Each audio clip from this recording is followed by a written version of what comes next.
maybe it'll be better this time. Or maybe it'll still be awkward. This is Alec Elizabeth with Awkward Conversation State. Okay. Yeah. All right.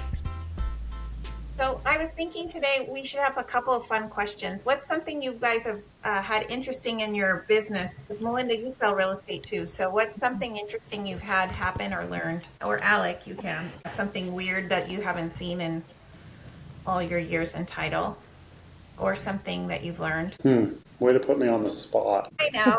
What about you? I can go first if you want. No, I have something I can tell you. Okay, go ahead. let's hear it. Okay, so just recently, one of my transactions recently, I had spoken a lot with my broker because some issues came up. The property, what was interesting is that this property had never been sold before from the first time it was bought and put a house on it by the original owners and stuff like that. It's just stayed with the same owner since way back when. So when we pulled title, it was said that the property was a certain size, and everybody was on the same page with that according to the legal description, all those things that we had. And then a couple months into the transaction, I get a call saying that, hey, we went to the Ada County Highway District to see what our setbacks were for where they wanted to develop a part of the property. And they found a warranty deed with the Ada County Highway District that wasn't attached to the property, but it's saying that a portion of the property was taken over by the Ada County Highway District, and that the parcel or lot was actually smaller than what we've known it to be, and we had no idea. The title company had never seen that warranty deed before. Assessor's office, they have never seen that document before, anything like that. It was crazy. We just had no idea about it, and so they had to do a new title commitment. It actually should be attached to this property, but it never was.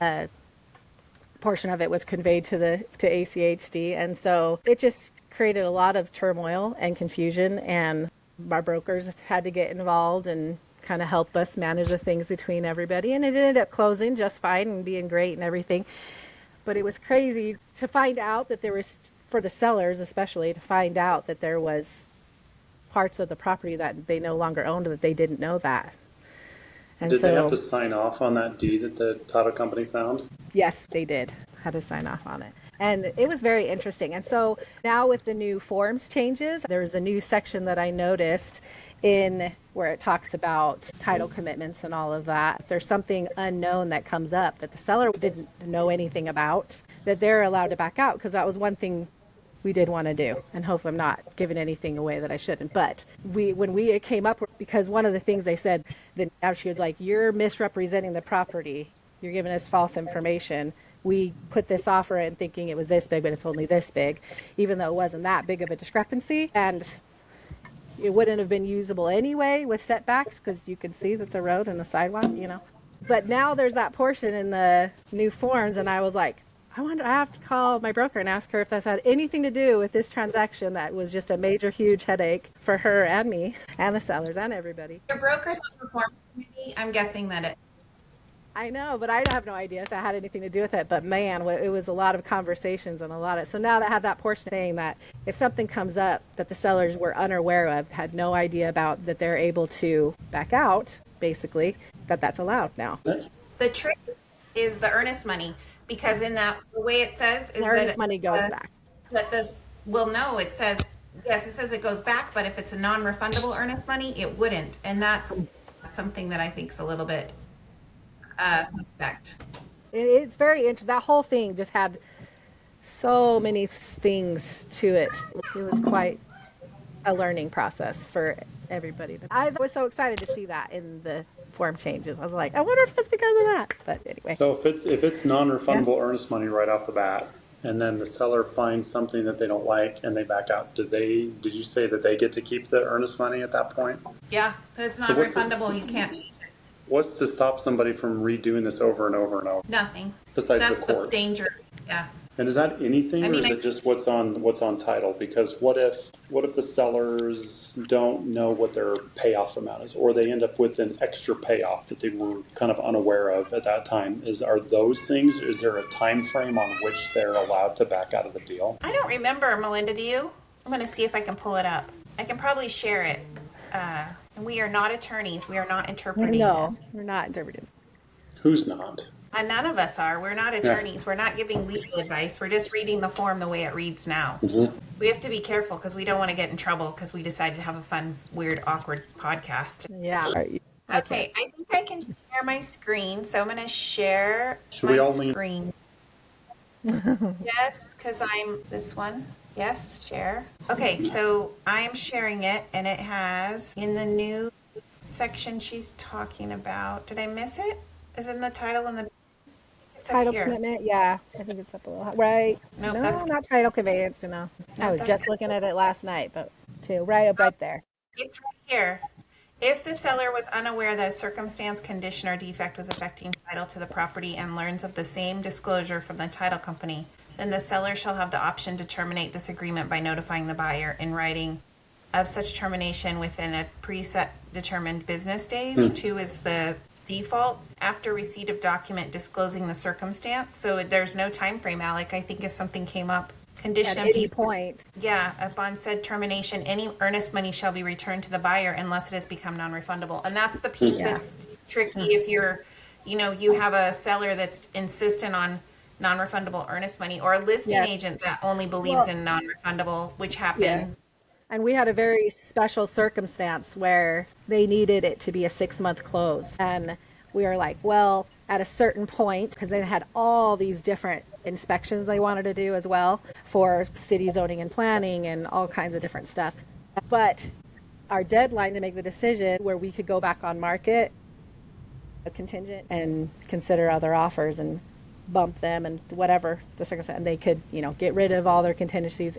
But if we decided to not go back on market on this certain date, then their earnest money would become non-refundable. They submitted the notice saying that they're canceling all their contingencies. They wanted us to come down because they found this document. And then we met the deadline and said, well, we've already planned to not go back on market because everything was going smoothly and you had already made all these plans. You let us know you already got all these plans approved for the property. So we felt comfortable not needing to go back on the market. We're not going back on the market.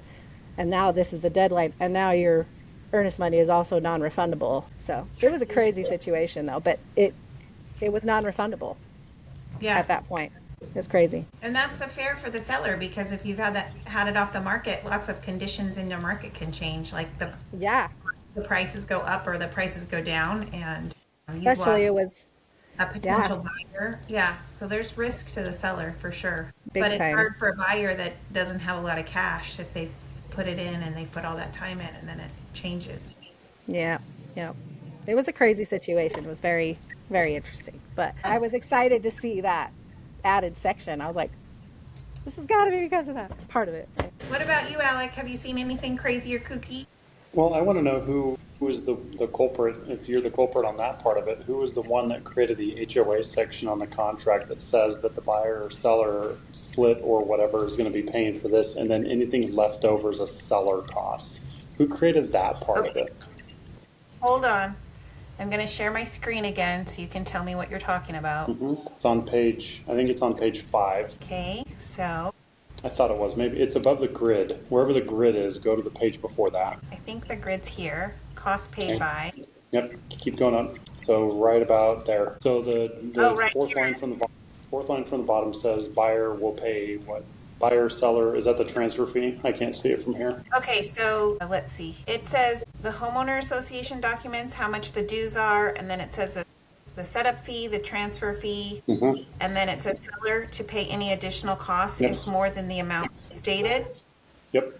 Is that what you're talking about? Yep. I think it's because we're supposed to state it in the MLS, Sure. when we So do the it, hard and part- so if put the wrong information in, and that's on us as the agents and as the homeowner. Yeah, hard part about it is you never know if that association is changed to a different management company and they have the different fees. And a lot of times the HOAs don't know what those fees are, so you got to contact the management company. Anyway, we run into it enough to where, yeah, it is laid out that the buyer is going to pay the setup fee or the transfer fee, and then the seller pays the rest. And that is a huge surprise a lot of times to the listing and seller on that one when that comes across on the closing statement. Do you find that agents just pay it, the listing agent or the buyer's agent, they just pay it, or is it that? Not necessarily. I think if I had my attorney hat on, whatever that is, I would probably say that there should be an option for that last section where it says a seller that it would say the same as it does above, buyer, seller, split, because that draws the attention to the seller on that a little bit more than just having a line that says seller is going to pay. You'd be surprised how many people don't know that they signed this with it saying the seller is going to be paying the additional fees if they're not disclosed at the listing time. What other things are surprises to people? Are any of these in the grid when you get to title? Because you see usually not. Usually those don't show up as surprises. It's usually the HOA stuff. Or the seller's like, I didn't agree to pay for this standard title insurance for the buyer. And then you go to the grid and you're like, well, you did. And so it's kind of a surprise at that point. But that just may be because they're not reading or they're not being educated enough as they're going through the contract. I'm trying to see if there's any other weirdnesses on here. Was there any other surprises you saw, Melinda? The appraisal, when they talks a little bit about the appraisal, it's kind of always an interesting thing for buyers to try to understand, like, we offered this and this is happening. What you're saying, things may not go well with the appraisal or whatever. Then that was a hang up for them last night anyway, when I was talking to my current buyers. They were like, okay, explain this to me. But they're first time home buyers. So I think that's an interesting thing to try to understand how all of that works. Yeah. And I think there's some agents in town that don't want the contract to go through the way that it was written. Like the contract is really set up for 3 points of negotiation, like the initial price, date of close, like all of the big initial stuff. And then the inspection contingency, like there's another point of negotiation a little bit later. And then the appraisals usually last. And it's set up for negotiation. And, there's options like you can determine later. And sometimes the listing agent wants all of that settled at the very first step and not letting it just kind of play out and see what happens, in my opinion. Yeah. Go to the Okay, I earnest have a money. question. Go to earnest money on page 1. Earnest money. Now, Here. see the options that are there, right? So Yeah. I think personal checks should be gone away with because it happens enough to where a transaction either has to release the earnest money soon or release it back because it's canceled, and title companies are required to wait for the checks to season if they cannot verify from the bank that that check is cleared. So that could put a buyer or seller into a difficult spot. So good funds, cashier's check, or wire would be preferred. And then Okay. the other part about it is I think there's a spot, it's really little, but I think there's a spot that shows that it's either a wire or electronic transfer. I can't remember. Anyway, there's now different ways to do an electronic transfer that's not a wire transfer. So it's like, well, if they selected that one, but they wanted to do the online version of that, which is essentially just putting your bank information, it pulls the money from it. There's options for that in the industry. And so if those were separated out, it would give them a little bit more of a choice when it comes to it and help us out based on how we should be reaching out to those clients. You mean because some title companies say if you're going to do an electronic transfer, it has to be by wire and not by ACH? Yeah, there's different options. So it just depends on who has the capabilities for what. So if we check this box, if I check this box and my client wanted to do an ACH transfer, that would not work? It depends on each company and how they operate with that. Okay. Because some can that's do good like a to know. mobile deposit where you take a picture of the check, and some can actually have you put the information in as far as bank information without needing to do a copy of the check, and it just pulls it through like an ACH. That's interesting. Look at all this fun stuff we're learning about forms. I love it. That's kind of fun, I think. Melinda's heard me a bunch of times talk about in this section right here where the interest rate is, there's agents that put MKT there. And there was a case law where if you put TBD, like instead of a number, instead of a number or date, they put TBD. And the judge said TBD doesn't make it a valid contract. And so in my brain, TBD and MKT are the same because they're both not giving a number or a piece of information. But there's a couple of listing agents in the Valley who still will counter back with MKT. And so I find it interesting. Yeah. When I go to a restaurant, I never order anything that's MKT because you just never know what that price is. Yeah. Well, that's what my joke is. It's like we're buying houses, not lobster. So why are we doing this? Right. But I had a client that was qualified to buy on Monday, and on Friday the interest rates had changed so much that they were not qualified to buy any longer. So if I had put MKT on there, we would have been in a pickle, and it would have been irresponsible for me as a buyer's agent because my job is to protect them. No. Yeah. So on a platter. So it's Do you interesting. do you recommend that when a buyer is looking to buy a house that they've been pre-approved through a lender before they come visit you to look at houses and write contracts? Yes, and in fact, that particular client, I had sent the listing to the lender, and I said, "Hey, can you please let them know what their payments will be at the list price, 5,000 over and 10,000 over, because we were going to be in a competitive market bidding situation, and it's their choice what they're going to do, right? Not mine." And so I wanted them to make an educated decision based on what their payment would be at these 3 different options. And the lender at that point said they're no longer qualified to buy because the interest rates have changed, and it changed their debt to ratio, like all of the ratios had changed. So I will not let my clients do that MKT thing, because I think it's, if they go to 8% or something tragic, look at gas prices, they go crazy all the time. So And they just went up And because today. of that topic yesterday, we did. I just filled up today too. Because of that topic yesterday, Elizabeth, when I was speaking to a lender yesterday, just after that class, he had given multiple options of different lending options to the buyers, and they had different rates on each of them, lots of different reasons. And then I asked them about that section specifically, and I'm like, what interest rate not to exceed do you recommend? Because I'm seeing these 2 different, and they want to pick this option, and this is this amount. What do you want me to put on this? And, or, ask him. And so he gave me a specific number to put on there. So, yeah, I think it's definitely to protect them for sure. I think that's a good idea. yeah, it's important to have those conversations. I went to a conference, and we had people talking about all the different ways you can, like in Kentucky, the conference was in Kentucky, and Kentucky has the whole thing set up for consumer fraud. So they were talking about different ways that the consumer could be fraud. And 3 seconds of your voice isn't all they need to do a deep fake of you to pretend you're someone else, which I thought was really scary. I went to the grocery store. I know, we're giving them more than 3 seconds here. Like, they can do all kinds of. They've got so many episodes to glean from now. I'm sure it's going to be just as witty and charming. I'm positive. I mean, you can train ChatGPT to do your personality. I'm sure that we have enough episodes that they could totally do that. We're at like 20 or 21. What are we at, Melinda? I see 26 minutes is what I see. Look at that. We keep getting we keep getting super funny requests from people. I'm going to see if I can. So one of the things I got was from Apple, and it told us that our awkward conversations was like in the top 5 of searches. Not because of conversations in real estate, but just the words awkward conversation. Like, that's one of the top 5 searches. And real estate was a different one. I don't know where I put that. Oh, here it is.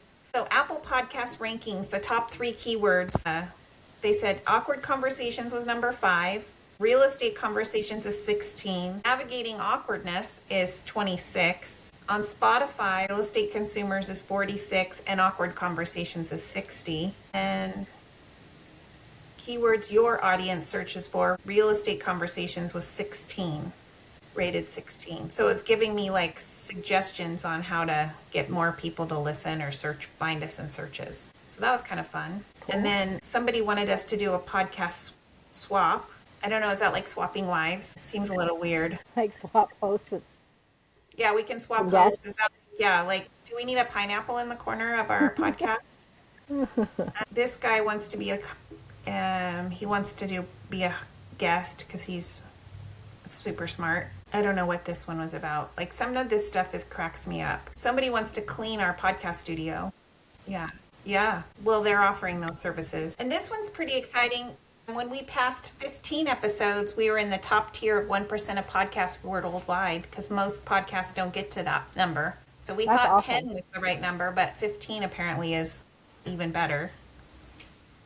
Yeah, so did you have another phone call? Are you super popular? Well, there you go. I don't know. It'll be interesting to see what we have going on. This is maybe our most awkward one ever. We just talked about a lot of cool stuff. But this is great because you're learning how to do it.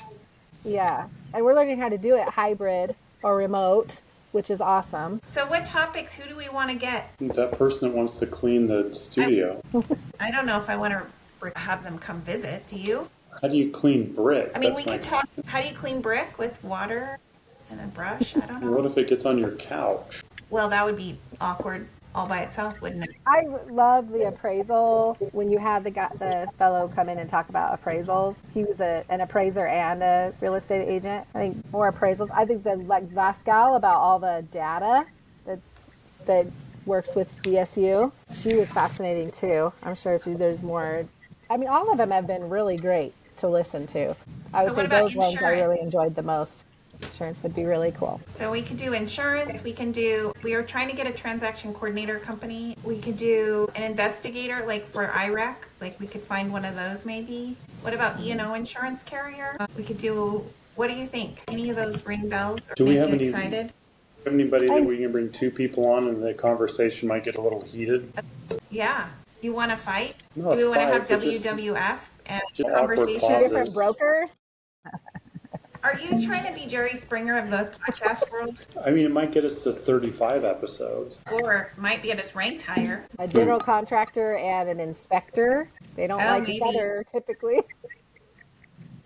Yeah. I don't know. Who else could we get? I think we need to ask. Maybe we should have ask the audience who would they like, or if there anybody would want to volunteer. And we do try to keep it some Idaho related because it's Idaho laws and stuff. But we can go I know in outside. some classes that I've been in your classes, when asked what topics they would like, I know one about water, Idaho water laws and rules and stuff like that would be really cool. Have the water law guy come? Another one, just because of my experience with that transaction I was talking about, I think a more in depth of all the different types of deeds and stuff that can be found through the title company or not, or, you know, all of those different types of things that could be found or you know, Alec, how to read a title. do that? Or Who could we Go get on into here depth to about. talk about just what transfers are out there and what types of deeds get recorded? We just have someone in title do it. Yeah. I mean, I could probably talk about it, but it's always fun to have somebody else on it. and more in depth on what's all in a title commitment and Yeah, those are Oh always yeah, fun. that'd be good. When I, Nice. Just and teach how a to talk 4-hour about that between a realtor and their client, like how to talk about that, about their property Yeah, or I could about go one through they're that. potentially wanting to buy. That'd be fun. That would be really cool. we had a my very first title commitment. Somebody said, just look through it and see if there's anything weird, and if there's not, you're fine. Good. That's how I what was would trained to say. read a title commitment. What's weird? Everything. Have you ever read one? They're just like, I want to read this. That would be weird. Just the legal stuff that goes into it. Not the legal description, but just the legal stuff for the policy and everything. Yeah, there's a lot of like boilerplate stuff, but then there's that you're the same as the guy in another part of the city that has child support issues and Yes. skipped out on a job and didn't pay his builder and all the stuff. Yeah, we can go Yeah. through it. Probably want to I share a have screen for that someone. one. Okay, and we have a title. Someone that does like not escrow, estate planning. Would that be interesting? Yes. That'd be good. I think it would be. And what It goes would be into that? interesting. Yes. Yeah. And why I you had should do a it. yes. I had a lender send out a 30-minute small meeting or informational whatever thing about estate planning, and the lady talked about, she was an estate lawyer and talked about just trusts and all kinds of things. It was very interesting, and it could have been a lot longer than 30 minutes. But No. Have we That had would be like- had a HECM lender on here yet? A Heckham lender? Home equity conversion mortgage, had a lender. also known as a reverse. We could have somebody that just talks reverse mortgages. I think Joe did a little bit when we He did a had him little on. bit. That's his specialty. He'd come back on. Did you like Sure. having Joe? yeah, Have Or we seen can have his- somebody else have come. have you seen his Instagram lately? He's really stepping up his game. His Instagram game? We could have someone come and talk about social media, and maybe There you go. AI. Do you I want think someone AI would be really cool. how AI is affecting real estate? Mm-hmm. I mean, I've had a lot of industry stuff on it. It's pretty. The one thing I did hear in the fraud one that's kind of cool is that if you're working with a real estate agent, you should have a safe word. So if you're a consumer, you should have, or a listing agent, you should have a safe, or a buyer's agent, you should have a safe word. So if you're going to do a wire transfer, I can call Alec and say, hey, our safe word is beekeeper. And so when he calls the client or he emails them, that word is in the email and they know that it's. Is that what we were? Was that come up in the class yesterday? Because I It swear did. I just think that's what the Okay. Homeland Security guy did. We should try to get him. okay. That'd be Melinda, cool. you should get his contact information. That's like, we have another, I mean, we could get to 50 with what we've just talked about. Should we talk about the NHL playoffs on one? We can. I've been watching that, and I watched the Ducks and the Edmonton Oilers last night. Was that last night? It was 2 nights ago. Was that a goal or no goal? A goal for me to. I didn't watch the whole game. I just watched part of it. Yeah. So at the end, was the winning. Well, it was in overtime, and the puck had gone behind the goalie, and nobody said that, like, referee said it was a goal. So they reviewed it, and they showed that the puck was underneath the skate of the goalie, but based on the size of the puck, they were able to determine that it would have crossed the line, so they called it a goal. So, of course, Edmonton is up in arms with the result of that because it was an overtime goal that put them down 2-1 in the series. I think it's 2-1. So, isn't it funny how they can do that stuff now? Well, to me, they should just be able to put sensors in it. Like in football, put a sensor on the football and you can determine if it's first down or not, rather than having those guys put it on the ground where they think it should be and then bring the chains out instead. I don't even know if they do that anymore, but use the technology. That would totally change the game. Sure. Just use drones that drop flags. That'd be kind of fun. That would be funny. That would be a different game, though. A totally different game. That made me think of, elevators. I was, so my brain, we were talking about sports and things. I've been in a lot of hotels lately, and the elevators crack me up. That's the worst technology on the planet. Like, sometimes you have to do a card to get it to push any button. Sometimes the card will only let you go to the floor you're staying on. But if you get in and you push all the buttons, you still can't unpush them. It's like the weirdest. And then I was at a hotel one time, and if you flashed your card before you got on the elevator, it would just go to your floor. You had to tell the elevator before you got on it what floor you were going to go to. Could we there's all these different technologies. Do one of our episodes from an elevator and then just talk to the people that get on? Because I think elevators are one of the more awkward places that you go. And what percentage of people just look at their phone or talk about the weather? Wouldn't that be funny? We should do that. Would be funny. Get a selfie stick and one of us can hold it. Make sure, you want to make sure that you don't need internet access. So just record it as a video and then we can upload it. I got a new toy. Melinda, I got this toy and I have to, I forgot to buy the SD card and it only records with the SD card. You have to hold it up in front of your face because when you do this, it goes away. So it's a gimbal and this is the camera right here.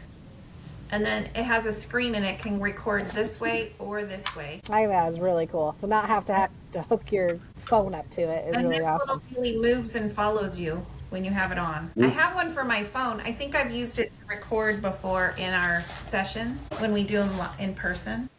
Well, we could do that on a very highly trafficked elevator that just go up and down, up and down, up and down. Probably the Grove would probably be a good place. Can we just insert video into this, Melinda? Yes, you can. Yes. As I was thinking that, what if you did what if you guys were walking down downtown Boise and just asking people random questions about real estate that they should know? Like when a host, have you seen those where they'll just ask them questions we should know as American citizens that we don't?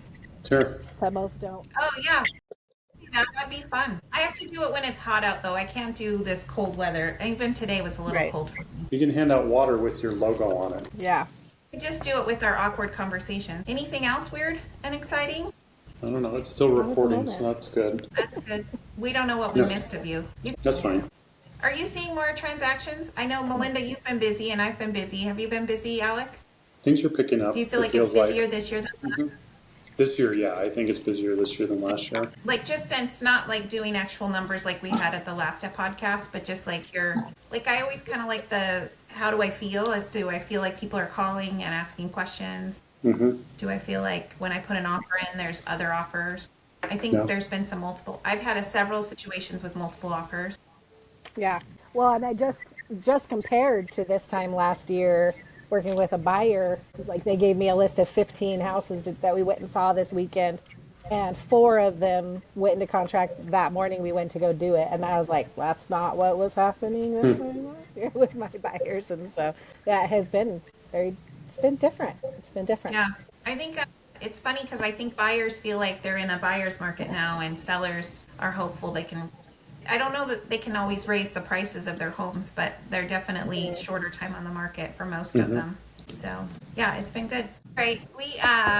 Is there a book you guys have read or a podcast other than ours you've listened to that you really like lately to end with? Or a movie that's not related to anything? Like, what's a TV show or movie that you're loving right now? I just watched we for the just- very first time the movie 8 Seconds with Luke Perry Oh, really? First time? about a month ago. I had a cool. true romance come to my head yesterday. My son was like, "What are you talking about?" Melinda? Just recently, we just finished watching the series, the first season of a series of The Miniature Wife. Have you seen that new? It's kind of funny. But so that was good. Another one we'd watched that I thought was really great. If you loved the Sherlock Holmes movies with Jude Law and Robert Downey Jr., they have like the young Sherlock Holmes where he went to school and his best friend at the time was Moriarty. Kind of how that relationship came about. If you're a fan of Sherlock Holmes, I am. But We've been watching the Prodigal Son. The guy is a creepy serial killer. So yeah, that's been.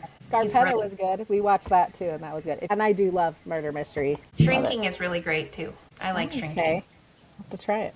All right, it's been fun. This is cool. I like this format. Do you like it better, Alec, in person or this? I think as far as just the visual of the people that are on it, I think this is a better visual. Like I said yesterday, better than looking at my profile for 45 minutes, right? There's multiple ways to be able to do it, which is pretty cool.